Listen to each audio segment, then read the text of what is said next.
नमस्कार साथियों, मैं विजय एक बार फिर से आप सभी का अपने परिवार प्रियल मैम रीजनिंग पे बहुत बहुत स्वागत करता हूं। जितने भी साथी जुड़ गए सभी का तहे दिल से स्वागत है भाई। चलिए शुरुआत करते हैं अपनी मोस्ट इंपोर्टेंट क्लास की। जय हिंद मेरे प्यारे साथियों।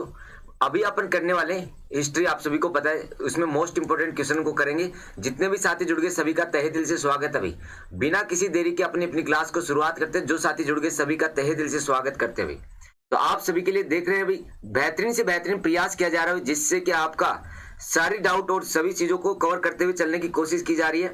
जितने भी साथी जुड़ गए सभी का एक बार फिर से तहे दिल से स्वागत है। बिना किसी देरी की शुरुआत करते हैं अपनी क्लास की मोस्ट इंपोर्टेंट, जिसमें आज अपन क्या करने वाले, सिंधु घाटी सभ्यता और हड़प्पा सभ्यताओं के बारे में बेसिक से स्टार्ट करेंगे और छोटी छोटी चीजों पे चर्चा करते हुए आगे बढ़ेंगे। आज अपना पहली क्लास है जिसमें अपन क्या करेंगे, बेसिक से करेंगे भाई। जितने भी साथी जुड़ गए सभी का एक बार फिर से तहे दिल से स्वागत है भाई। चलिए, तो आपको काफी दिनों से मैंने कहा था भाई, आप सभी को जितने भी साथी देख रहे हैं सभी से कि आपको जल्दी आपको कम्युनिकेशन के साथ में अपन करेंगे भाई और एक बेहतरीन कम्युनिकेशन बैठाएंगे। जितने भी साथी देख रहे हैं सभी का तहे दिल से स्वागत है। आज थोड़ा सा सुधार किया गया भाई ताकि आपको और अच्छी तरीके से समझ में आए भाई। तो जितने भी साथी जुड़ गए सभी को एक बार फिर से तहे दिल से स्वागत है और अपनी क्लास को बिना किसी देरी की शुरुआत करते हैं मोस्ट इंपोर्टेंट क्वेश्चनों के साथ में भाई। जितने भी साथी जुड़ गए सभी का एक बार फिर से स्वागत है और अपनी क्लास को आगे बढ़ाते हैं भाई। थोड़ा सा सुधार किया गया सिस्टम में जी। सभी को राम राम, तहे दिल से शुक्रिया आपके अपने परिवार पे। आप चलते हैं सिंधु घाटी सभ्यता के बारे में। तो अपन बात करेंगे कहां से, अपन जीरो से बात करते हुए आगे बढ़ेंगे। जितने भी साथ में तो जीरो से स्टार्ट कर रहे हैं, तो अपन बात करते हैं, चर्चा किसके बारे में करेंगे, अपने इतिहास के बारे में जीरो से स्टार्ट करते हैं। क्या क्या इतिहास रहा है, क्या क्या नहीं रहा। तो जितने भी साथी देख रहे हैं सभी को क्या करना, जैसे अगर मैं थ्योरी में आपको कोई चीज पढ़ाऊं तो आपको क्या करना, उस चीज को नोट करते हुए चलना। अगर आपको कोई क्वेश्चन करवाऊं, एमसीक्यू करवाऊंगा लास्ट में, जिसमें क्या आपको राइट आंसर देते हुए चलना भाई। इतना सभी क्लियर हो गया। चलिए आगे बढ़ते हैं। आज अपनी पहली क्लास की शुरुआत करते हैं। कल और सुधार किया जाएगा इन चीजों में, आपके लिए बेहतरीन से बेहतरीन प्रयास किया जाएगा। अब बात करते हैं, देखो पहली आपको एक डायग्राम लेके आया हूं मैं आप सभी को समझाने के लिए। सिंधु घाटी क्षेत्र के बारे में अपन बात करेंगे कि कहां कहां पे ये क्षेत्र फैला हुआ था, क्या क्या इस क्षेत्र में था भाई। तो सबसे इंपॉर्टेंट देखो, आप देख रहे होंगे सिंधु घाटी क्षेत्र में देखो हड़प्पा का नाम यहाँ पे दिया गया डॉट के साथ में। हड़प्पा ये रहा। कालीबंगा के बारे में आप और चित्र से समझने में पड़ेगा। यहाँ पे आप सभी को पता भाई, गंगानगर हनुमानगढ़ आता है राजस्थान का एरिया, ये राजस्थान का एरिया। धोलावीरा आप देखते हो भाई, आप सभी को पता है कहाँ पे, गुजरात में स्थित है। उसके बाद देखो आगे बात करते हैं अपन पाकिस्तान की बात करते हैं। तो मोहनजोदाड़ो सिंधु यहाँ पे आपको पता है, इंडस वैली यहाँ पे, तो यहाँ पे सिंधु नदी के बारे में दिखाया गया पूरा। तो डिटेल में इस चीज को कोशिश करना कि मैं जितना आपको समझाने की कोशिश कर रहा हूँ वो बात आप तक पूरी पहुंचे भाई जी। दिख रहे हैं, बढ़िया बात, अच्छी बात है। चलिए, तो आप सभी के लिए अच्छी बात है। इस चीज को और सुधार किया जाएगा, टेंशन ना लो। आपके लिए लगे हर एक प्रयास के लिए आप क्या करो, सपोर्ट क्या करो, हर चीज को थोड़ा सा पॉजिटिव वे में लिया करो चीजों को, थोड़ा इन चीजों को सीखने को मिलता है। अब देखो इस चीज में बहुत मेहनत लगती है ऐसी पीपीटी तैयार करने में।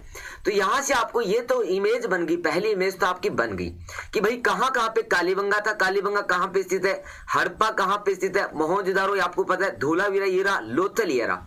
तो सारी मेजर साइट्स आपको क्लियर होगी डायग्राम से, आपको ये बात क्लियर होनी चाहिए।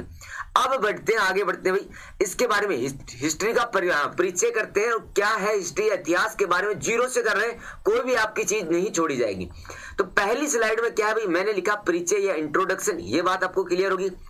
इतिहास का जनक किसको कहा जाता है, हेरोडोटस को कहा जाता है। इतिहास का जनक हेरोडोटस को कहा जाता है।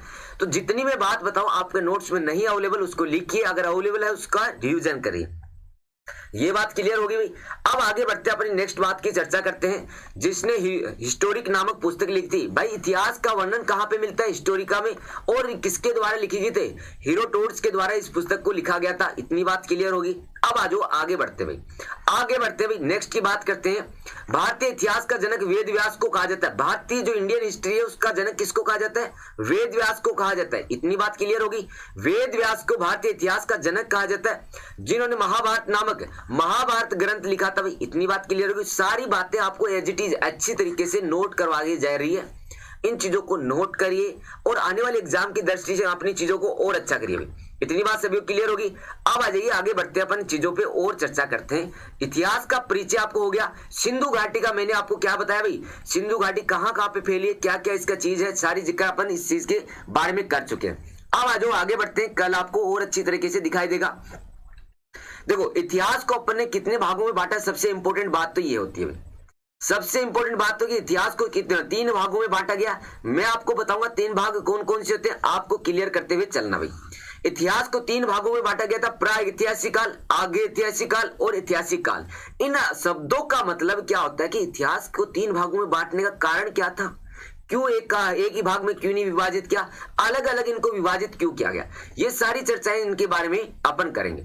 अब देखो पहला पॉइंट मैंने क्या लिखा यहाँ पे, प्रागैतिहासिक काल क्या है, वह काल जिसके लिखित के साक्ष्य नहीं मिलते, ऐसा काल इतिहास पीरियड का जिसको लिखा हुआ साक्ष्य नहीं मिलता या उसका लिखा हुआ प्रमाण नहीं मिलता। इतनी बात क्लियर होगी भाई? बिल्कुल, वेरी गुड वेरी गुड। अब देखो आगे बढ़ते हैं, नेक्स्ट की बात करते हैं। आगे बढ़ते हैं, प्रागैतिहासिक काल हो गया भाई, ऐसा काल जिसको लिखा नहीं गया या उसका प्रमाण नहीं मिलते।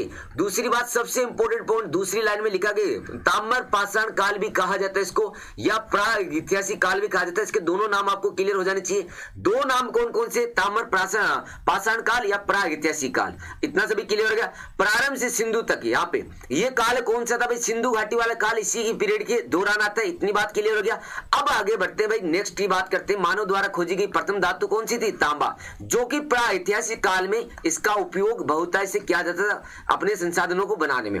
नेक्स्ट बात करते हैं आगैतिहासिक काल की, क्या है आगैतिहासिक काल की चर्चा करते हैं। इसमें बारे में क्या दिया गया, वह काल जिसके लिखित में साक्ष्य प्रमाण मिले, मतलब पहली बात तो आपको क्लियर हो गया, ऐसा इतिहास जिसके लिखे हुए प्रमाण मिले भी लेकिन वो पढ़ा नहीं जा सके, पढ़ा नहीं गया, इसको कांस्य युग कहा जाता है। उसको कौन सा, ताम्र युग, इसको कांस्य युग कहा जाता है।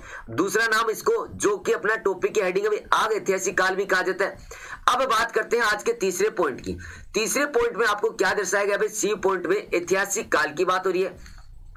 तो यहां पे आपको समझ में आएगा वह काल जिसके लिखित में साक्ष्य के प्रमाण मिलते हैं और पढ़ा भी जा चुका है। तो तीनों भागों को मैं एक बार फिर से आपको समझाना चाहूंगा, प्रागैतिहासिक काल, आगैतिहासिक काल, ऐतिहासिक काल। प्रागैतिहासिक काल मतलब ताम्र युग, उसको पढ़ा नहीं गया। आगैतिहासिक काल जिसे आपको क्या हुए, वह काल जिसके लिखा होने के जो साक्ष्य है उसको पढ़ा नहीं गया। तीसरा भाई कौन सा होगा, ऐतिहासिक काल, वह काल जिसके लिखा होने के भी साक्ष्य है और उसको पढ़ा भी गया है, ऐसे काल को ऐतिहासिक काल कहा जाता है। अब आगे बढ़ते हैं, अपने नेक्स्ट पॉइंट की बात करते हैं। जी चेतन सिंह जी, बहुत बढ़िया भाई। अब देखो मैं आपको सिंधु घाटी भी सभ्यताओं पे आपको लेके चलता हूं भाई। तो सिंधु घाटी की सभ्यता की खुदाई में इस तरीके की चीजें मिले। तो ये क्या भाई, आपको पता होना चाहिए, वृहत स्नानागार है जिसमें 2 पेड़ियां होती थी। मैं मोटा आपको ओवरव्यू देना चाह रहा हूं यहां से, उसके बाद अपनी चीजें स्टार्ट हो जाएगी भाई। देखो यहाँ पे 2 सीढ़ियां बनी हुई है। एक सीढ़ी है कहां पे, उत्तर दिशा की तरफ है भाई, नॉर्थ साइड में होती थी, एक दूसरी साउथ साइड में होती थी, साउथ साइड में। तो ये कौन सा भाई, स्विमिंग पूल जैसा दिख रहा होगा आपको, स्नानागार की बात हो रही है। बड़ा एक वृहत स्नानागार हुआ करता था जिसमें मतलब ये कहा जाता था ये स्विमिंग पूल जैसा यहाँ पे निर्माण हुआ करते थे। अब आगे बढ़ते हैं अपनी थ्योरी पे, जहां से अपन बात करना स्टार्ट करते हैं। भारत में ये काल कब से, 6वीं शताब्दी ईसा पूर्व से प्रारंभ होता है। सिंधु नदी के आसपास अधिक अवशेष मिलने के कारण इसको क्या कहा जाता है। अब देखो यहां से अपना पॉइंट क्लियर होना स्टार्ट हो जाता है, सिंधु घाटी सभ्यता क्यों कहा जाता है। पहली बात कि सिंधु नदी के आसपास अवशेष अधिक मिलने के कारण इसको, इस सभ्यता को क्या कहा गया, सिंधु घाटी सभ्यता। इतनी बात क्लियर होगी। साक्ष्य कब मिलते हुए, 6वीं शताब्दी के साक्ष्य प्राप्त हुए या प्रारंभ इसका सभ्यता का जन्म हुआ था। उसके बाद अपन बात करते हैं, सबसे पहले अवशेष हड़प्पा नामक स्थान पर मिले थे। मैंने आपको शुरुआत में दिखाए थे सारी साइटें, मेजर साइटें, हड़प्पा के बारे में और मोहनजोदड़ो के बारे में, सिंधु के बारे में, लोथल के बारे में, सभी के बारे में अपन चर्चा कर चुके हैं। इतनी बात क्लियर होगी। तो सबसे पहले अवशेष हड़प्पा नामक स्थान पर मिलने के कारण हड़प्पा सभ्यता भी कहा जाता है इसको। इतनी बात क्लियर होगी। दूसरी बात मैंने आपको क्या कहा था भाई, आपको समझ में आना चाहिए, सिंधु सभ्यता के अवशेष मुख्यतः भारत, पाकिस्तान, अफगानिस्तान में मिले। भाई ये जो अपना भारत का इधर से नक्शा आता है, आपको पता होना चाहिए राजस्थान से होते, राजस्थान, पाकिस्तान, अफगानिस्तान, ये एरिया है। इसी में क्या है भाई, आप सभी को पता है सिंधु घाटी नदी है और इसी नदी के किनारे ये सभ्यता का विकास हुआ था। इतनी बात समझ में आई। अब आगे बढ़ते हैं, अपन इस बात को आगे चर्चा करते हैं भाई।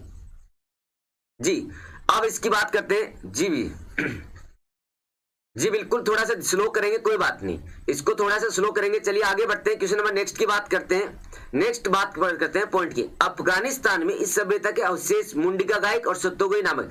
मैंने आपको एक क्वेश्चन बताया था भाई कि सिंधु घाटी सभ्यता के अवशेष अफगानिस्तान में कहां पे मिले थे? तो ये दोनों स्थान है भाई आपका मुंडीगाइक और सुरतोगई, ये दोनों इंपोर्टेंट साइटों में से एक है भाई। आपने कालीबंगा लोथल का नाम सुना है, लेकिन यह अफगानिस्तान की पॉइंट ऑफ दृष्टि से ये पॉइंट बहुत इंपॉर्टेंट है, मुंडीगाइक और सुरतोगई। 2 पॉइंट आप सभी को पता होने चाहिए।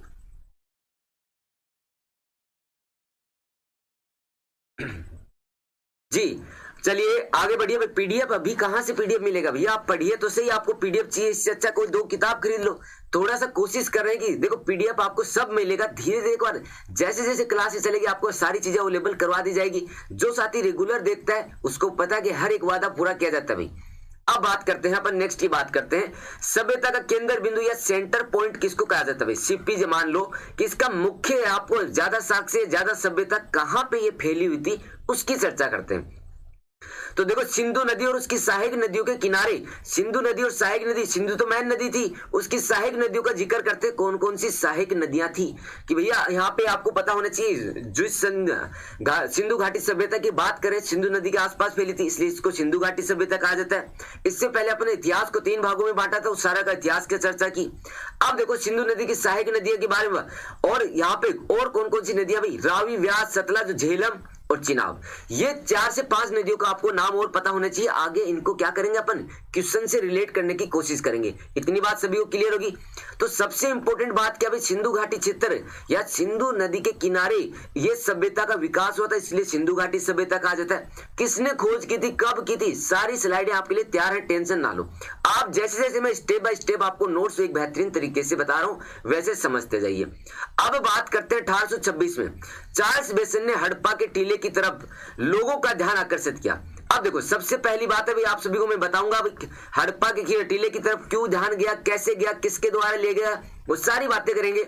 सबसे पहले क्या हुआ कि चार्ल्स बेसन ने क्या किया, हड़प्पे की टीला, एक टीला था भाई, उसका उस पे क्या सबसे पहले साक्ष्य मिलना स्टार्ट हुआ। कैसे मिले वो भी आपकी बात करेंगे। किसने भाई? चार्ल्स बेसन। ये नाम आपको इंपोर्टेंट रखना। सबसे पहले किसके द्वारा ध्यान गया था? चार्ल्स बेसन का। उसके बाद बात करते हैं तो हड़प्पा के टीले का सर्वे कब किया गया?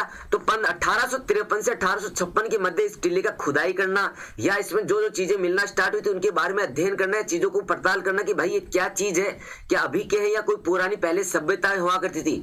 तो इस काल में 1553 से 1556 के बीच में ये सारी चीजें स्टार्ट होगी भाई। कहां पे आपको पता होने से हड़प्पे के टीले के इर्द गिर्द सारी बातें होना स्टार्ट हो गई थी। इतनी बात आपको समझ में आ गई। मैंने क्या बताया भाई? अफगानिस्तान की मेजर साइट कौन सी है? मुंडीकाई और सुरतोगई। ये 2 पॉइंट आपको याद हुए। अब देखो आगे बात करते हैं, आप सभी को पता होने से इस सभ्यता का केंद्र बिंदु है उसकी सहायक नदियां रावी, व्यास, झेलम और चिनाब। इतनी आप सभी क्लियर हो गया। आगे बात करते हैं। देखो दूसरी बात है कि इसके अलावा नर्मदा, ताप्ती, घाघरा ये नदियां भी जहां पे इस सभ्यता के साक्ष्य मिले। तो ये बात आपको पॉइंट आपको तैयार करते हुए चलना भी, और इससे बाहर कुछ भी नहीं बचेगा आपका थ्योरी में। नेक्स्ट भाई इस सभ्यता का सबसे पहले ध्यान किसका? चार्ल्स बेसन का गया था। उसके बाद इसके टीले पे खुदाई होना कब से स्टार्ट हुआ, इसके साक्ष्य या इसका अध्ययन कब से स्टार्ट हो गया था? 1853 से 1856। इतनी बात क्लियर होगी। अब चलते हैं नेक्स्ट की भाई, कालीबंगा का आपको एक साक्ष्य दिखाना चाहूंगा भाई। तो यहाँ पे एक आदमी को दफनाया गया भाई। कालीबंगा में एक साक्ष्य मिला था भाई, आप सभी को पता होने से कब्रिस्तान में है भाई। कब्रिस्तान में देखो कुछ मिट्टी के बर्तन मिले, प्लेटें हैं, और कब्रिस्तान में क्या है भाई? एक मृत आदमी का साक्ष्य आपको देख रहे होंगे भाई, कंकाल आप देख रहे होंगे। तो कालीबंगा में आपको इसी पॉइंट को आगे थ्योरी में पढ़ाऊंगा, इस साक्ष्य के पीछे क्या कहानियां है। तो यहाँ पे क्या है कि दफनाने वाली प्रक्रिया आपको देखने के लिए कि लोगों को दफनाया जाता था। तो ये चीज यहाँ कहां से मिला था? कालीबंगा सभ्यता से। इसके बारे में आगे चर्चा करते हैं भाई, आगे बढ़ते हैं। देखो 1853 से लेकर 1856 के बीच में हड़प्पा टीले का सर्वे होना स्टार्ट हो गया था। अब इसके अगल बगल हलचल होने लगी कि इस सभ्यता में हमें क्या क्या मिल सकता है, कैसी सभ्यता थी, क्या क्या इसमें उपयोग में लिया जाता था, इस सभ्यता में कितना विकास हो चुका था, और क्या क्या टीले मिले या कहाँ कहाँ पे इस सभ्यता से जुड़ी हुई सारी चीजें मिलना स्टार्ट हो गया था। तो नेक्स्ट अब 1856 में जब कराची और लाहौर के मध्य, देखो मैंने आपको बताया भाई ध्यान कब गया आकर्षित, मैंने बताया था रेलवे लाइन डाली जा रही थी। बीच में कौन सा है? हड़प्पा का टीला आया बीच में। रेलवे लाइन आपको पता भाई, इसके बीच में टीला आने की वजह से जहां पे ईंटें मिली, ईंटें मिलने से यहां से पहला प्रमाण हुआ 1856 में। आपको पता होना चाहिए कि ईंटें मिली तो यहाँ पे खुदाई होना स्टार्ट हो गया कि भाई यहाँ पे ईंटें होने का वजूद क्या है। अगल बगल तो कोई सभ्यता नहीं है, या कोई घर नहीं है, या कोई सोसाइटी नहीं है। तब जाके इस पे हड़प्पा सभ्यता पे वर्क होना स्टार्ट हो गया था। अब देखो हड़प्पा सभ्यता की खोज 1921 में किसको जाता है? दयाराम साहनी को। हड़प्पा सभ्यता का योगदान किसको? 1921 में दयाराम साहनी को जाता है। सबसे पहले आपको बताया था भी, मैंने आपको चर्चा की थी। अब बात करते हैं सिंधु नदी सभ्यता।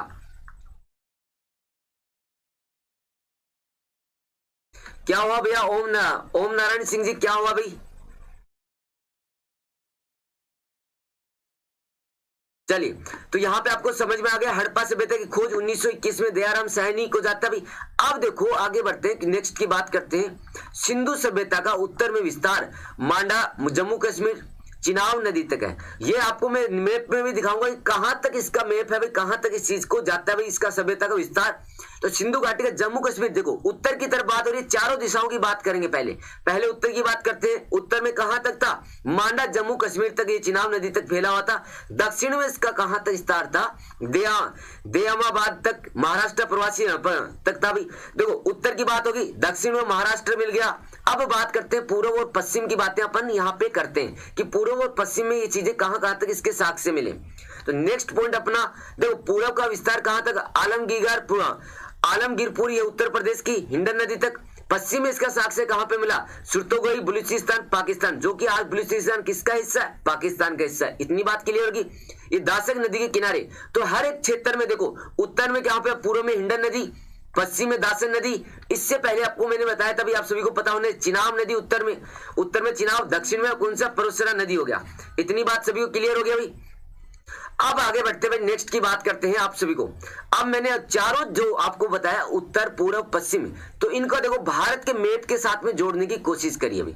इनको भारत के मैप के साथ में जोड़ने की कोशिश करिए। देखो चिनाब यहाँ पे ये दिख रहा है आपको, इंडिया का मैप दिख रहा है। तो जो जम्मू कश्मीर एरिया, यहाँ पे चिनाब नदी है और मांडा यहाँ पे अनूपपुर जिला। इतनी बात क्लियर होगी। पहली साइट ये होगी। अब चलते हैं इधर उत्तर प्रदेश में हिंडन नदी के किनारे, आप सभी को पता है मेरठ जिला जहां पे आता है, वहां पे इसके साक्ष्य मिले। दक्षिण में अपन महाराष्ट्र की तरफ चलते हैं। महाराष्ट्र में गोदावरी नदी ये है और यहाँ पे देमावा घाट में अहमदनगर जिले की बात हो रही है। इधर आप फिर आगे चलेंगे अपन पाकिस्तान की ओर, तो आपको पता है दासक नदी किनारे, आपको पता है ये चौथा पॉइंट यहाँ पे। तो ये एक सर्कल बनता है पूरा इस सभ्यता का, हड़प्पा सभ्यता का विस्तार का, जिसमें आपको पूरा डिटेल में बाय मैप के साथ में समझ में आएगा। देखो सारी चीजें आपको दी गई, पूर्व, पश्चिम और चारों में कहां कहां पे ये सभ्यता फैली हुई थी। तो इतनी बात अच्छे से क्लियर होगी भाई। चलिए आगे बढ़ते हैं, क्वेश्चन नंबर आगे बढ़ते हैं, नेक्स्ट पॉइंट की बात करते हैं। देखो अब मैंने यहाँ पे देखो ये देर का 1400 किलोमीटर 1600 किलोमीटर, अगर आपका ध्यान नहीं गया उस चीज को पॉइंट में और कन्वर्ट करते हैं थ्योरी के रूप में। हर एक चीज को हाथ से लिखी हुई चीज को टाइप करवा रहे हैं भाई।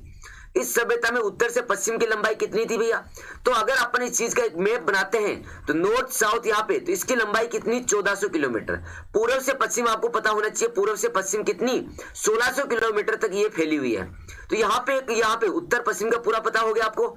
1400 किलोमीटर उत्तर से लेकर दक्षिण तक है, पूर्व से लेकर पश्चिम तक 1600 किलोमीटर। अब अगर इसके क्षेत्रफल की दृष्टि से बात करें इस सभ्यता की, तो आपको पता होना चाहिए इस सभ्यता का क्षेत्रफल कितना? 13 लाख वर्ग किलोमीटर है भाई।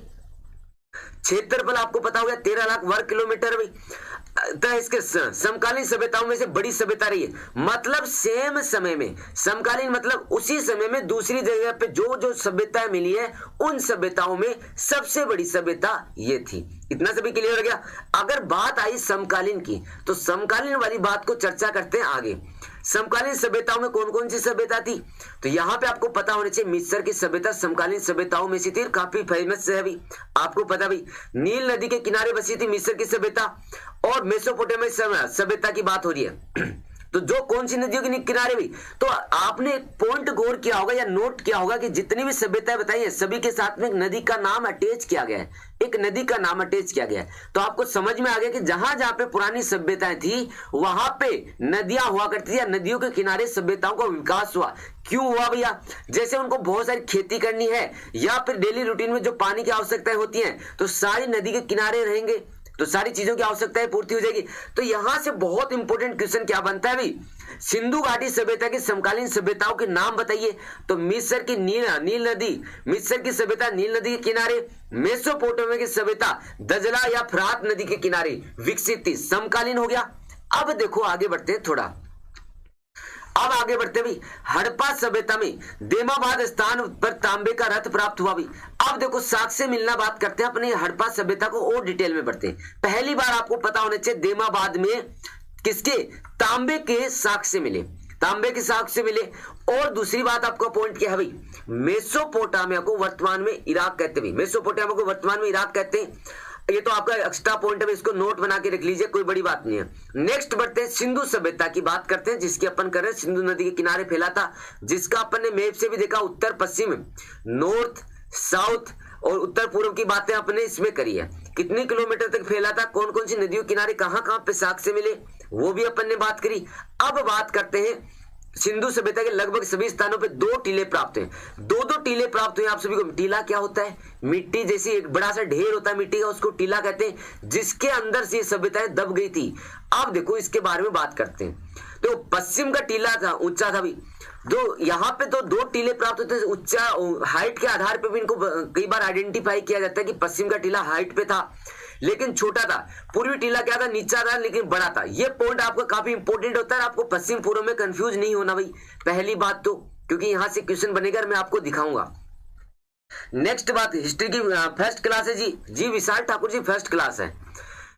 विद्वानों के ने इन आधार पर अनुमान लगाया कि पूर्व में आम जनता जबकि पश्चिम में शासक वर्ग रहा करते थे। आपने देखा होगा कि राजा क्या करता था, थोड़ी हाइट पे रहने की कोशिश करता था ताकि अपनी पूरी प्रजा को देख सके, पूरी प्रजा को देख सके। इतनी बात क्लियर होगी, पूरी प्रजा को देख सके।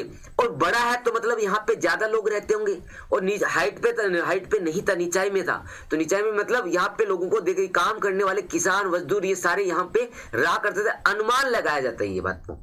अब आगे बढ़ते हैं, देखो यहाँ पे आपको देखने को मिलेगा, मैं आपको कुछ इंपोर्टेंट बताता हूं आपको। यहाँ पे घरों के साक्ष्य आप देख रहे होंगे, यहाँ पे मतलब एक चित्रकारी बनाई गई है, एज इट इज ऐसा नहीं है, आपको मैं अभी बता दूं। तो यहाँ पे घर का एक दरवाजा हुआ करता था, ये देख रहे हो। दूसरी यहाँ पे नालियों के साक्ष्य हैं, ये क्या है भाई, नालियां हैं, यहाँ पे नालियों के हैं। दूसरी आपको एक इंपोर्टेंट बात और बताऊंगा, यहाँ पे चौकोर आकार की सड़कें या चौकोर आकार पे काटती हुई सड़कों के साक्ष्य भी मिले हैं। नेक्स्ट बढ़ते हैं भाई स्लाइड पे। तो यहाँ पे आपको मैं बताना चाहूंगा, कांस्य सिंधु सभ्यता को आगे बढ़ते हैं, किस नाम से जाना जाता है, कांस्य धातु के प्रमाण अधिक मिलने के कारण इसे कांस्य युग भी कहा जाता है। सिंधु घाटी सभ्यता में क्या हुआ कि बहुत सारे औजार या बहुत सारे साक्ष्य प्रमाण ऐसे थे जो कि कांस्य के मिले, तो इस सभ्यता का दूसरा नाम क्या दिया जाता है भाई, कांस्य युगीन सभ्यता भी कहा जाता है, या कांस्य युग की सभ्यता। कौन सी, कांस्य युग की सभ्यता कहा जाता है। इतना कि एक बच्चे को समझ में आ गया होगा। अब देखो यहाँ पे सबसे इंपॉर्टेंट और सबसे यहाँ पे कंट्रोवर्सी पॉइंट आपको पता होने चाहिए, क्वेश्चन सिर्फ यही से बन के आएगा। क्या क्वेश्चन पूछेगा कि सब सिंधु घाटी के लोग किस चीज से परिचित थे और किससे नहीं थे। तो किससे नहीं थे, सिंधु घाटी के लोग लोहे की जानकारी नहीं थी, मतलब वो कोई भी औजार या अपनी डेली लाइफ में कोई भी चीज में लोहे का उपयोग नहीं करते थे, वो लोहे चीज को जानते ही नहीं थे, लोहा क्या है इसके बारे में वो नहीं जानते थे।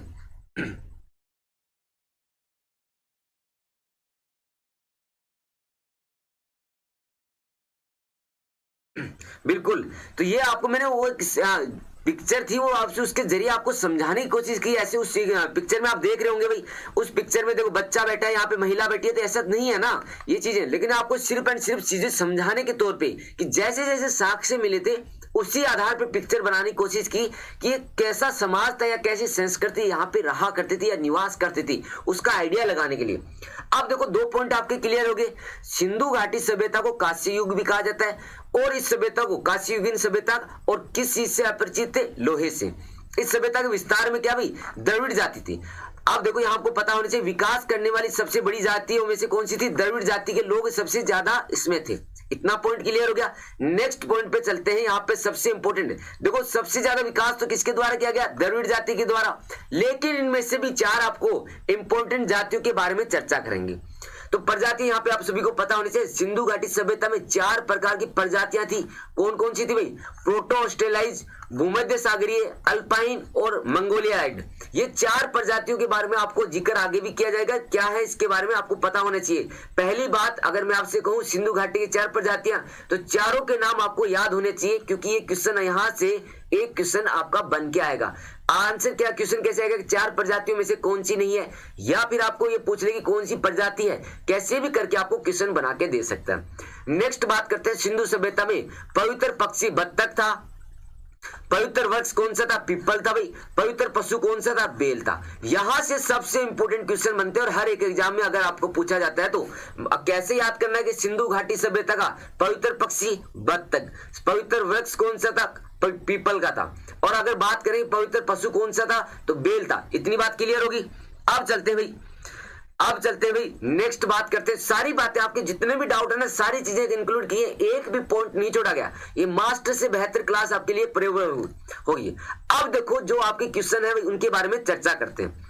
सिंधु सभ्यता में अधिकांश खुदाई में मूर्तियां मिली है। कैसी मूर्तियां मिली है? महिलाओं की प्राप्ति है। देखो यहाँ पे एक अनुमान लगाया जाता है कि जितनी भी मूर्तियां मिली है उनमें सबसे ज्यादा महिलाओं की मूर्तियां थी। तो इससे क्या क्या अनुमान लगाया जाता है भाई? मैं आपको बता, अनुमान लगाया गया कि परिवार में माता को सत्ता होती थी। माता की सत्ता मतलब मातृ प्रधान या महिला प्रधान हुआ करती थी। यहाँ पे मैं अभी आपको बता दूं सिंधु घाटी सभ्यता कैसी थी? महिला प्रधान सभ्यता थी। तो यहाँ पे और वो सिर्फ अनुमान किस बेसिस पे लगाते हैं? जो मूर्तियां मिलती है या जितनी ज्यादातर महिलाओं की मूर्तियां मिलती है तो इससे समझ में आता है कि यहाँ पे महिला प्रधान समाज रहा होगा तथा इन लोगों के द्वारा मातृ देवी की विशेष पूजा के रूप में की जाती थी। मातृ देवी की क्या करते थे ये लोग? विशेष पूजा क्या करते थे। दो पॉइंट आपको क्लियर होना चाहिए। सिंधु घाटी सभ्यता के लोग यहाँ पे महिलाओं की मूर्तियां मिली। अनुमान फिर क्या लगा कि भैया यहाँ पे क्या होता होगा कि महिला प्रधान परिवार होता होगा। दूसरी बात अगर मैं आपसे कहूं कि मातृ देवी की विशेष पूजा क्या करते थे ये लोग, तो यहाँ से और स्ट्रॉन्ग अपना पॉइंट क्या बनता है कि महिला प्रधान समाज था। आज कैसा था? तो ये आपको ऐसे नहीं है कि आपको आज मिला जुला भी कह सकते हैं या पुरुष प्रधान भी कह सकते हैं। इसके कोई ठोस प्रमाण नहीं है क्योंकि हर जगह महिलाएं भी आगे हैं, पुरुष भी आगे हैं। आप सभी को पता होना चाहिए। अब देखो सबसे इंपोर्टेंट भाई आपको यहाँ पे सिंधु घाटी सभ्यता की प्रमुख फसलें कौन सी थी? गेहूं और जौ थी। सिंधु घाटी सभ्यता की गौरव कुमार जी सारी आपकी बातें करेंगे। आपको देखो एक एक पॉइंट जिस साथी ने लगातार क्लास अटेंड की उसको सब चीजें याद रही है और आपको भी याद करवाई जाएगी भाई। तो यहाँ पे अपन आगे बढ़ते भाई। तो यहाँ पे देखो सिंधु घाटी से एक भी पॉइंट नहीं छोड़ा गया। बेस्ट से बेस्ट इनको सीक्वेंस में अरेंज किया गया। सिंधु घाटी सभ्यता में दो तरीके की फसलें थी। दो तरह की कौन कौन सी फसलें थी? तो आप मुझे आंसर दोगे सर गेहूं और जो आपने बताया वो हमें याद है अभी। कौन सी? गेहूं और जो। अब देखो आगे बढ़ते हैं सिंधु घाटी सभ्यता में। देखो सबसे अच्छा तरीका पढ़ने का यही है। आपको जो चीजें मैं आपको जैसे सर्कल कर रहा हूं गेहूं और जो, तो आप उस चीज को कमेंट में लिखिए, आपके लिए काफी बढ़िया होगा भाई। तो नेक्स्ट बात करते हैं सिंधु घाटी सभ्यता में सबसे पहले कपास की खेती प्रारंभ हुई थी। कपास की खेती यहाँ पे तो साग से जो मिले हैं कौन सी खेती हुआ करती थी? सबसे पहले कपास की खेती मिले। और कई बच्चों के डाउट थे पहले कि कपास का दूसरा नाम आपको पता है सिंध प्रांत में आपको पता है किस नाम से जाना जाता था? सिंडन भी कहा जाता है। कपास को सिंडन भी कहा जाता है। यहां से एक क्वेश्चन आपको मैंने करवाया भी था, कल रात को भी मैंने बताया था कि कपास का दूसरा नाम क्या है? सिंडन कहा जाता है। और सबसे पहले खेती का साग से कपास, दो फसलें गेहूं और जौ। इतना क्लियर हो गया। पूजा किसकी करते थे? मातृ पूजा क्या करते थे? समाज कैसा था? महिला प्रधान समाज हुआ करता था। इतनी बात क्लियर हो गया। अब आ जाओ नेक्स्ट की बात करते हैं। सिंधु हड़प्पा सभ्यता में क्या हुआ? मोहरे मिली। मोहरे में आप समझते हैं भाई कैसे आकार की थी, तो उनके बारे में चर्चा करेंगे। कहां कहां से सबसे ज्यादा मोहर प्राप्त हुई और उनका क्या उपयोग होता था, कैसी चीजें होती थी, किससे बनती थी। जितने भी आपके डाउट हैं कि मतलब ये जितना भी आप सारी चीजें अपन इंक्लूड करेंगे। अब देखो यहाँ पे क्या पूछा गया? हड़प्पा सभ्यता से आयताकार, देखो हड़प्पा सभ्यता से कैसी कैसी मोहरें मिली हैं? आयताकार, गोलाकार, बेलनाकार और वर्गाकार। मतलब एक ऐसा कोई भी आकार नहीं छोड़ा जैसी यहाँ पे नहीं मिलती थी। तो यहाँ पे देखो गोलाकार भी, बेलनाकार भी, वर्गाकार हड़प्पा सभ्यता में मोहरें प्राप्त हुआ करती थी। इतना सभी क्लियर हो गया? इतना मोहरे मिलने यहाँ पे। अब देखो कहां कहां से किस किस की बनी होती थी इस पे चर्चा करते हैं। सिंधु सभ्यता में मोहरे सेलखड़ी नामक पत्थर से बनाती थी। यहाँ पे ये क्वेश्चन सीजीएल का क्वेश्चन है। ये इस साल आपको पता होना चाहिए। एसएससी सीजीएल में क्वेश्चन पूछा गया था। एसएससी सीजीएल में कि सिंधु घाटी सभ्यता की मोहर किससे बनी होती थी? सेलखड़ी नामक पत्थर से बनी होती थी। उनका आकार कैसा होता था? गोलाकार, आयताकार, बेलनाकार, वर्गाकार उनका आकार होता था। तो यहाँ पे आप सभी को पता हो गया, इतनी बात क्लियर होगी। अब देखो मैं अगर आपसे बात करूं, सिंधु सभ्यता में सबसे अधिक वर्गाकार आकार की मोहरें प्राप्त हुई। भैया आप देखो 10 काम करते हो, 10 में से कोई छोटा होगा कोई बड़ा होगा, कोई तो बड़ा होगा उनमें से, क्योंकि एक हाथ की सारी अंगुलियां बराबर नहीं होती, ये बात समझते हो। इतनी लेवल पे, हाई लेवल पे मोहरें बनी। उन मोहरों का क्या हुआ आपको पता है, कोई बड़ी है कोई छोटी है कोई कैसे आकार की, लेकिन सबसे ज्यादा प्राप्त होने वाली चीज को ही ऐसे मान के चलते हैं कि इनका सबसे ज्यादा लेवल पे विकास हुआ होगा, सबसे ज्यादा बनाई गई होगी। तो कौन से आकार की? वर्गाकार की। किससे? पत्थर से बनते थे, सेल खड़ी नामक पत्थर से बनती थी। अब देखो यहां पे बात करते हैं मोहनजोदड़ो से सबसे अधिक है। आप देखो सबसे ज्यादा मात्रा में कहां प्राप्त हुई, तो यहां पे आप सभी का राइट आंसर क्या होगा, यहां पे आप सभी का राइट 500 मोहरें प्राप्त हुई। 500 मोहरें प्राप्त हुई है कहां से? मोहनजोदड़ो एक साइड से। मतलब आपको पता है यहां पे या तो यहां के लोग धनी हुआ करते थे या फिर यहां पे सबसे ज्यादा बनाई जाती होगी। भैया कहीं पे कोई चीज की बहुलत है या सबसे ज्यादा चीजें पाई जाती है वहां पे, तो कुछ तो होगा यहाँ पे। तो 500 मोहरें प्राप्त एक जगह से हुई है, सिर्फ मोहनजोदड़ो से। जबकि सबसे अधिक लेख खुदी हुई मोहरें कहां पे? हड़प्पा से प्राप्त हुई है। मतलब सिंपल मोहरें तो मोहनजोदड़ो से 500 ही है, किसी पे कोई पर्टिकुलर नोट लिखा है या लेख लिखा गया है, वो चीज कहां से प्राप्त हुई है? हड़प्पा से। इतनी बात क्लियर होगी। अब देखो आगे बढ़ते हैं इन चीजों के बारे में और थोड़ा सा चीज आगे लेके चलते हैं। मेसोपोटामिया आपको पता है उस समय की सभ्यता समकालीन थी। मेसोपोटामिया में प्रचलित बेलनाकार मोहरें लोथल कालीबंगा नामक स्थान से प्राप्त हुई है। तो एक बड़ी बात यहां से क्वेश्चन आपका बनना स्टार्ट हो गया कि मेसोपोटामिया में जो चीजें चलती थी मोहरें, वो कहां पे मिली मुझे? लोथल और यहाँ पे कालीबंगा में मिली। अब यहाँ पे आपको पता चल गया होगा या तो मेसोपोटामिया के लोग यहाँ आए होंगे या फिर यहाँ के लोग वहां से कुछ सामान लेके आते होंगे। तो मतलब सिंधु घाटी सभ्यता और मेसोपोटामिया के बीच में क्या होता था? व्यापार होता था। इस चीज का साक्ष्य मिलना स्टार्ट हो गया। नेक्स्ट बात करते हैं सिंधु घाटी सभ्यता की लिपि के बारे में।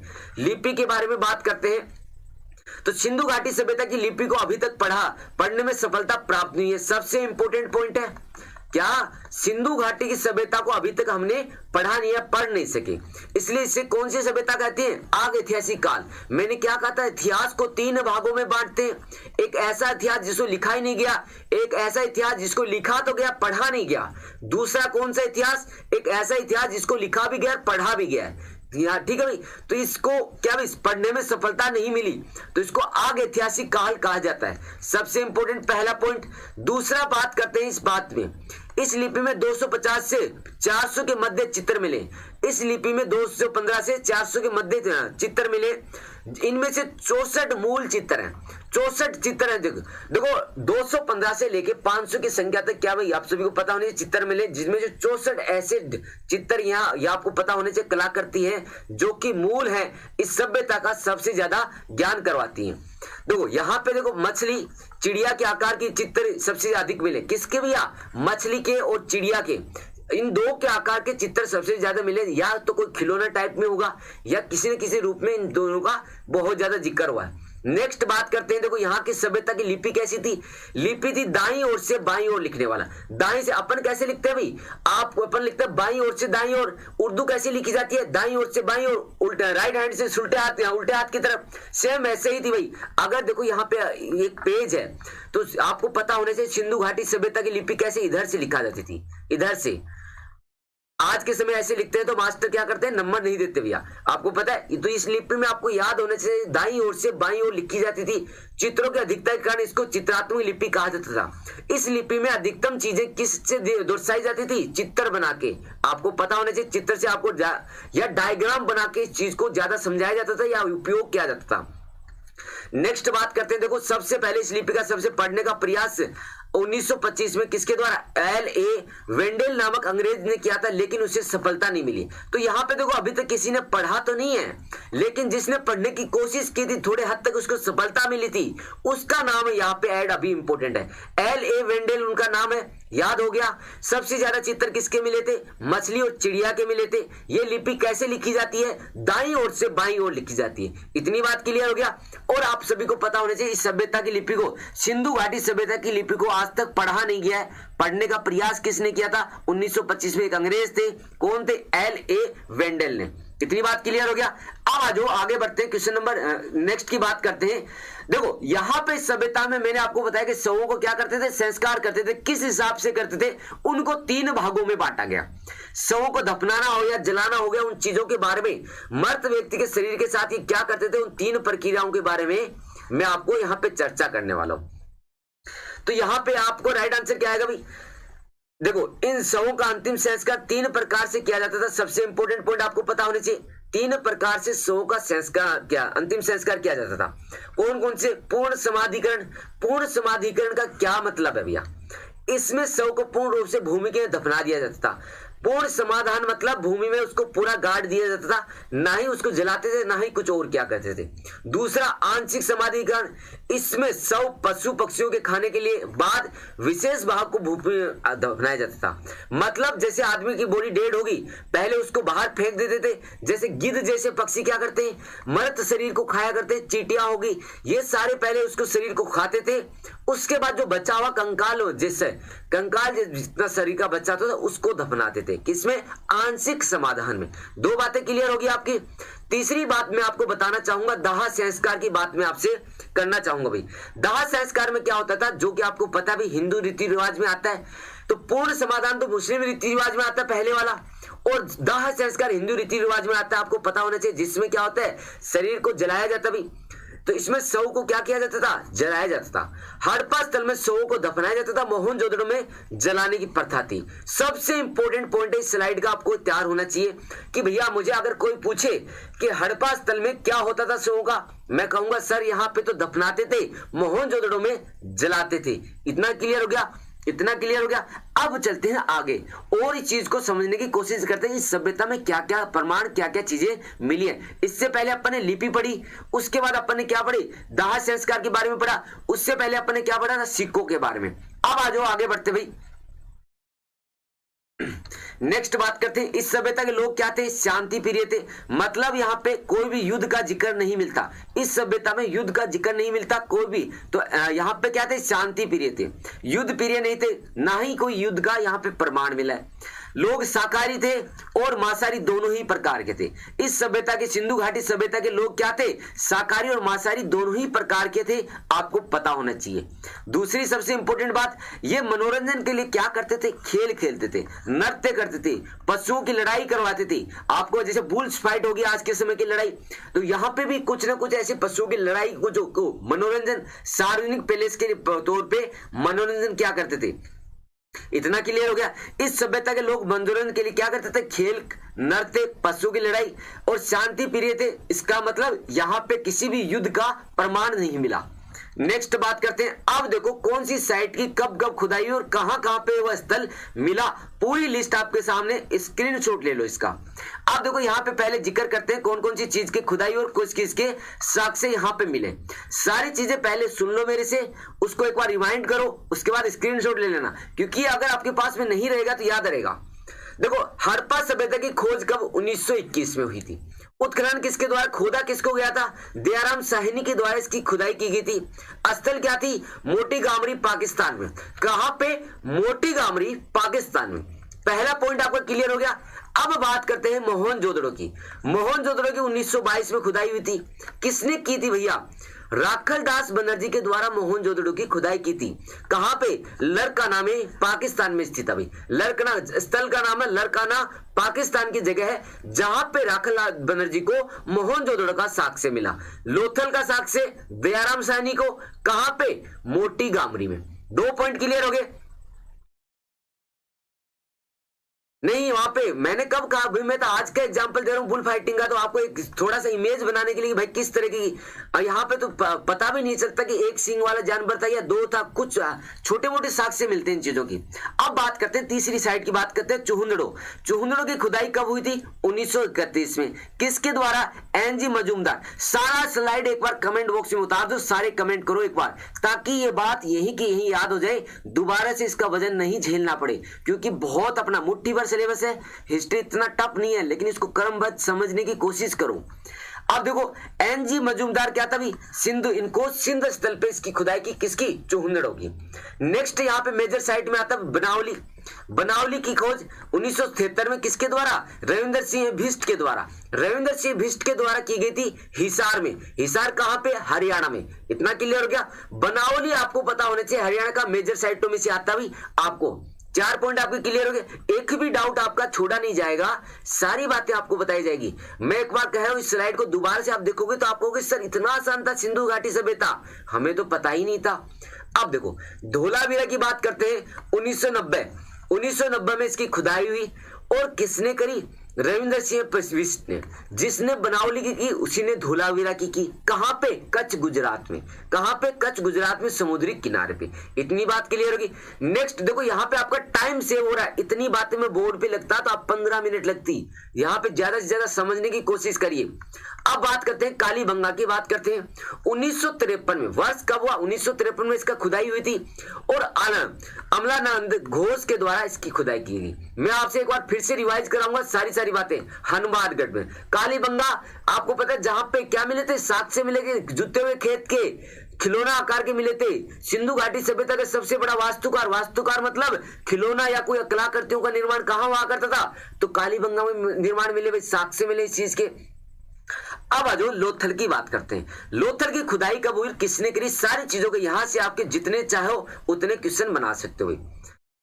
तो यहाँ पे देखो लोथल 1957 में एस.आर. राव के द्वारा इसकी खोज की गई थी। लोथल की खोज 1957 में एस.आर. राव के द्वारा की गई थी। कहां पे, अहमदाबाद, गुजरात में। तो ये सारी मेजर साइट्स हैं, आपको पता होना चाहिए इनके बारे में। क्वेश्चन यहां से मिले बनेगा, इंपॉर्टेंट क्वेश्चन है, इसका स्क्रीनशॉट ले लो। हड़प्पा की खुदाई किसने की थी, दयाराम साहनी ने। याद कर लो, एक बार मेरे साथ बोलने की कोशिश करो। मोहनजोदड़ो की खुदाई किसने की, राखल दास बनर्जी ने की थी। चौहंदड़ों की खुदाई किसने की थी, एनजी मजूमदार ने की थी। बनावली की खोज किसने की थी, तो यहाँ पे रविंदर सिंह भिष्ट आएगा। बनावली की खोज करने वाले रविंदर सिंह भिष्ट। आगे धोलावीर की खोज रविंदर सिंह भिष्ट। कालीबंगा, जहां पे आपको पता हो काली बैंगन या काली चूड़ियां, तो यहाँ पे राइट आंसर क्या होगा, अमलानंद घोष। लोथल की बात करते हैं एस.आर. राव। ये बातें आपको क्लियर होगी। अब आज आगे बढ़ते हैं, इसका स्क्रीनशॉट ले लो, काफी इंपॉर्टेंट आप सभी के लिए, क्योंकि भैया इस चीज को जब तक आप नहीं नोट आउट करोगे यहां से क्वेश्चन अभी बनना स्टार्ट हो जाएगा। नेक्स्ट बढ़ते भाई, हड़प्पा स्थल की बात करते हैं आप सभी से। हड़प्पा स्थल की बात करते हैं, वर्तमान में पाकिस्तान में स्थित है, पंजाब प्रांत में साहिलवाल जिले में स्थित है। कहां पे भैया, पाकिस्तान के पंजाब में साहिलवाल जिले में स्थित है हड़प्पा स्थल। आज के समय की बात हो रही है।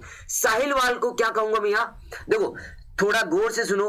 हड़प्पा कहां पे स्थित है, पाकिस्तान के पंजाब में। कहां के, साहिलवाल जिले में। दूसरा पॉइंट क्या है मेरा, साहिलवाल को पहले मोंटेगोमरी के नाम से जाना जाता था। साहिलवाल को पहले किस नाम से, मोंटेगोमरी के नाम से जाना जाता था। याद हो गया, मोंटेगोमरी के नाम से जाना जाता था। नेक्स्ट बात करता हूं मैं आपको, यहाँ पे हड़प्पा कौन सी नदी किनारे, रावी नदी किनारे। 1921 में दयाराम साहनी ने इसकी खोज की। अभी अपन ने पढ़ा अभी इसको, इसकी खोज का कार्य किया था। यहाँ पे मिलने वाले अवशेष किस हिसाब से, R37 कब्रिस्तान के प्रमाण मिले। हड़प्पा से किस तरह के प्रमाण मिले थे, R37 एक पर्टिकुलर नाम दिया गया कब्रिस्तान को, ताकि आप याद रख सको या इसका अध्ययन करने में आसानी हो। इतनी बात सभी क्लियर होगा। अब देखो स्त्री के गर्भ से, तो गर्भ है यहाँ पे, गर्भ नहीं है, गर्भ से निकले हुए पौधे की मूर्तियां मिली। भाई स्त्री के पेट से क्या है, एक पौधे का विकास होते हुए दिखाया गया है, और वहां से ज्यादा मूर्तियां किसकी थी, सिंधु महिलाओं की थी। तो ऐसे अनुमान भी लगाया जाता कि मातृ पूजा हुआ करती थी, महिला प्रधान समाज था। इतना क्लियर हो गया। हड़प्पा कहां पे मिला, पाकिस्तान में। कहां पे, साहिलवाल, या जिसको पुराने नाम से किस नाम से जानते हैं, मोंटेगोमरी। दोनों नाम आपको याद रखना जरूरी है। अगर एक नाम याद रखा, एक भूल गए, एग्जाम में वही आ गया तो क्वेश्चन गलत हो जाएगा। इतनी बात क्लियर होगी। अब आ जाओ क्वेश्चन पे। जितना अपन ने पढ़ा है उस चीज को क्वेश्चन के रूप में करते हैं भैया। पहला क्वेश्चन का राइट आंसर दो। अपना एमसीक्यू स्टार्ट हो गया भाई। अब एमसीक्यू का राइट आंसर देना स्टार्ट कर दो। हड़प्पा की सामाजिक व्यवस्था थी, हड़प्पा की सामाजिक व्यवस्था कैसी थी भैया, राइट आंसर दो। तो यहां पे अब सभी का राइट आंसर आना चाहिए। जितने भी साथी देख रहे हैं सभी को राइट आंसर देना भाई, सभी को राइट आंसर देना। तो समतावादी हड़प्पा की सभ्यता थी। इतना क्लियर। नेक्स्ट क्वेश्चन की बात करते हैं। कौन सा कथन हड़प्पा सभ्यता के लिए सही है भाई? कौन सा कथन हड़प्पा सभ्यता के लिए सही है? राइट आंसर दीजिए हड़प्पा सभ्यता के लिए। मैं देख रहा हूं कौन कौन बच्चा अभी आंसर दे रहा है भाई। राइट आंसर देते जाओ जितने भी साथी देख रहे हैं। तो यहां पे आप सभी का राइट आंसर क्या होगा? जितने भी साथी देख रहे हैं सभी, पशुपति उनके द्वारा पूजा जाता था। किसके द्वारा? तो सही पूछा गया पशुपति, मतलब आप सभी का राइट आंसर क्या होगा? सही पूछा गया पशुपति या शिव की पूजा क्या करते थे? इतना सभी क्लियर हो गया। मोहनजोदड़ो में पशुपतिनाथ या शिव की खुदाई के साक्ष्य मिले, मूर्तियां मिली है। कहां पे?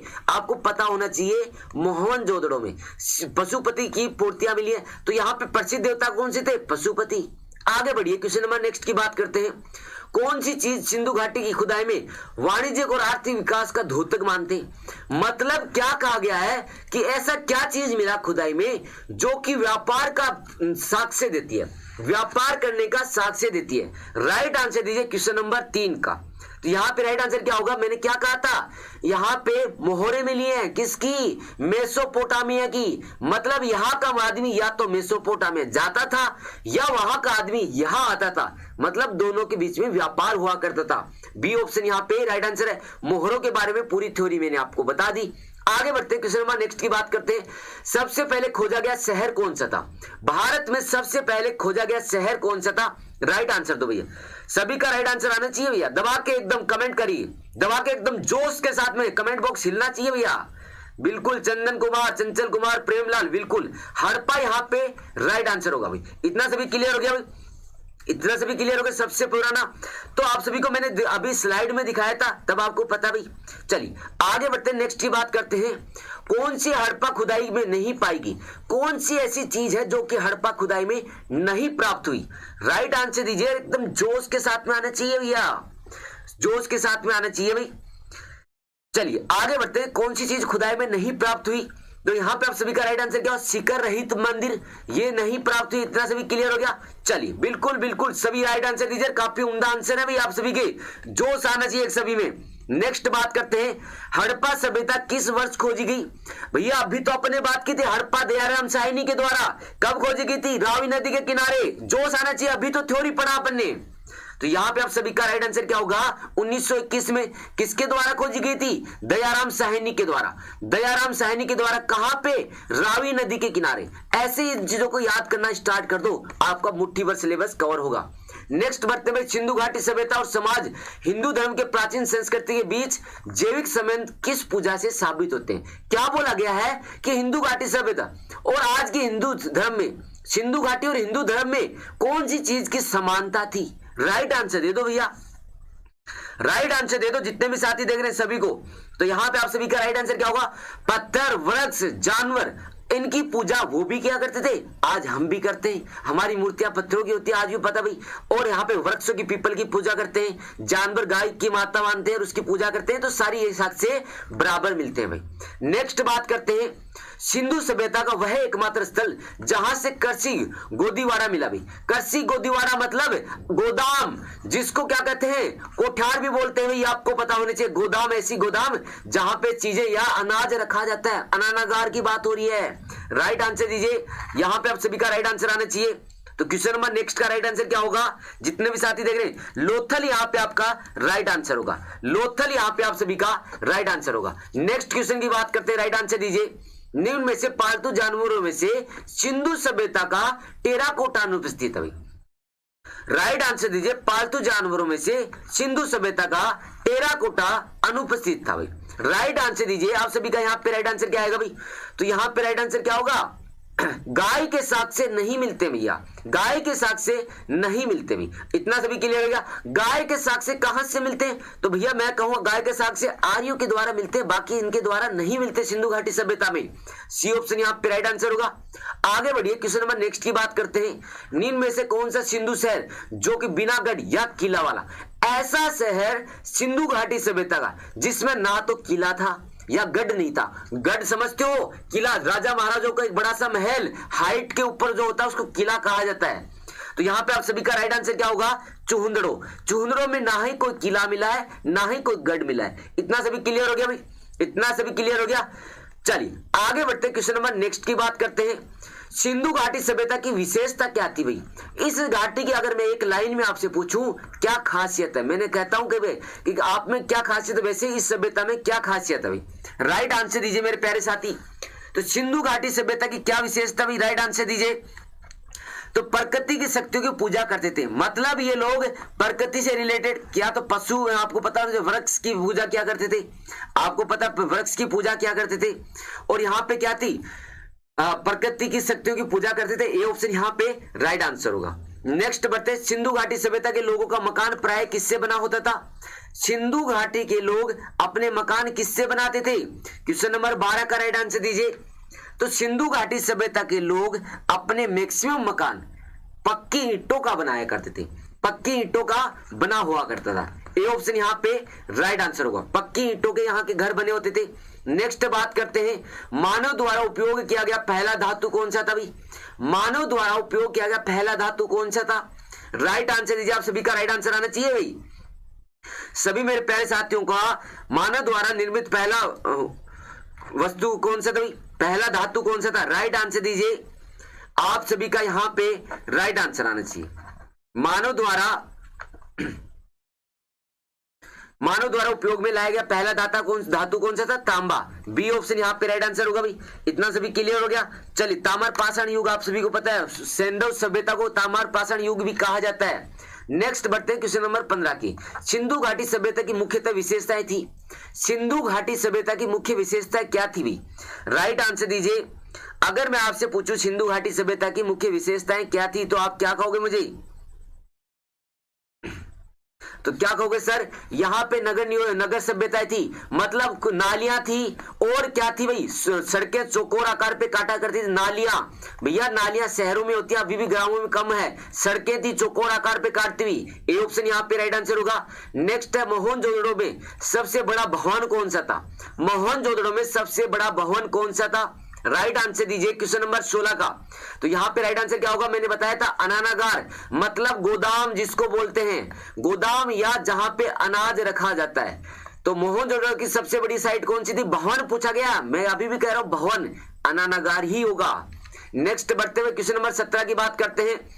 निम्नलिखित विद्वानों में हड़प्पा सभ्यता सर्वप्रथम खोजी गई थी। हड़प्पा सभ्यता की सर्वप्रथम किसने खोज की थी? तो राइट आंसर दीजिए। आप सभी का राइट आंसर क्या होगा? मैंने क्या बताया था? हड़प्पा सभ्यता की सबसे पहले चर्चा तो किसी और ने की थी, खोजा किसी और ने था। तो राइट आंसर क्या होगा? दयाराम साहनी के द्वारा खोजा गया था हड़प्पा सभ्यता को। कब भैया? 1922 में दयाराम साहनी के द्वारा हड़प्पा सभ्यता को खोजा गया था। 1826 में एक डाटा और रख लेना भाई, चार्ल्स मेमन, इसका नाम मैंने थ्योरी में मेंशन किया था, चार्ल्स मेमन की नजर में आया था। नेक्स्ट बात करते हैं, कालीबंगन स्थित है भाई। कालीबंगन कहां पे स्थित है? अगर आपकी नजरें शार्प हैं तो शुरुआत में मैंने एक डायग्राम दिखाया था, कालीबंगन कहां पे स्थित है भाई? तो यहाँ पे आप सभी का राइट आंसर क्या होगा? राइट आंसर क्या होगा? जितने भी आप सभी का राइट आंसर, कालीबंगा राजस्थान में स्थित है भैया, गंगानगर हनुमानगढ़ एरिया में स्थित, आप सभी को पता होना चाहिए। एक घोष के द्वारा, किसके द्वारा? एक घोष के द्वारा इसकी खोज की गई थी। नेक्स्ट बढ़ते हैं क्वेश्चन नंबर नेक्स्ट की बात करते हैं, क्वेश्चन नंबर 19 का। हड़प्पावासी किस धातु के उत्पादन में अग्रणी थे?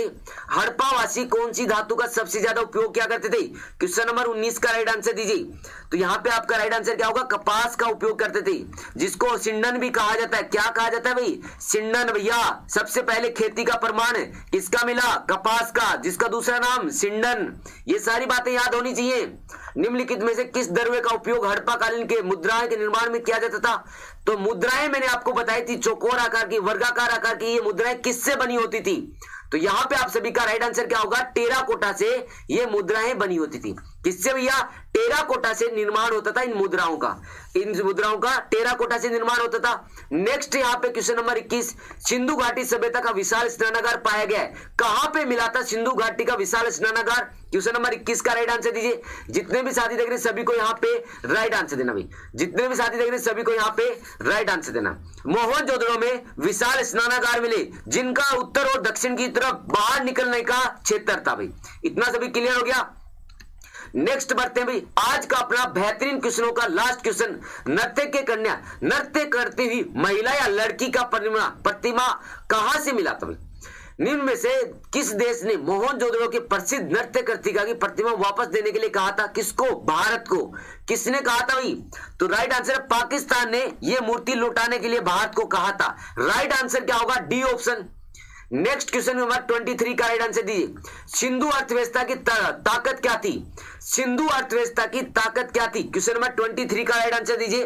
तो सिंधु घाटी सभ्यता की ताकत की खेती करना इनकी ताकत थी भाई।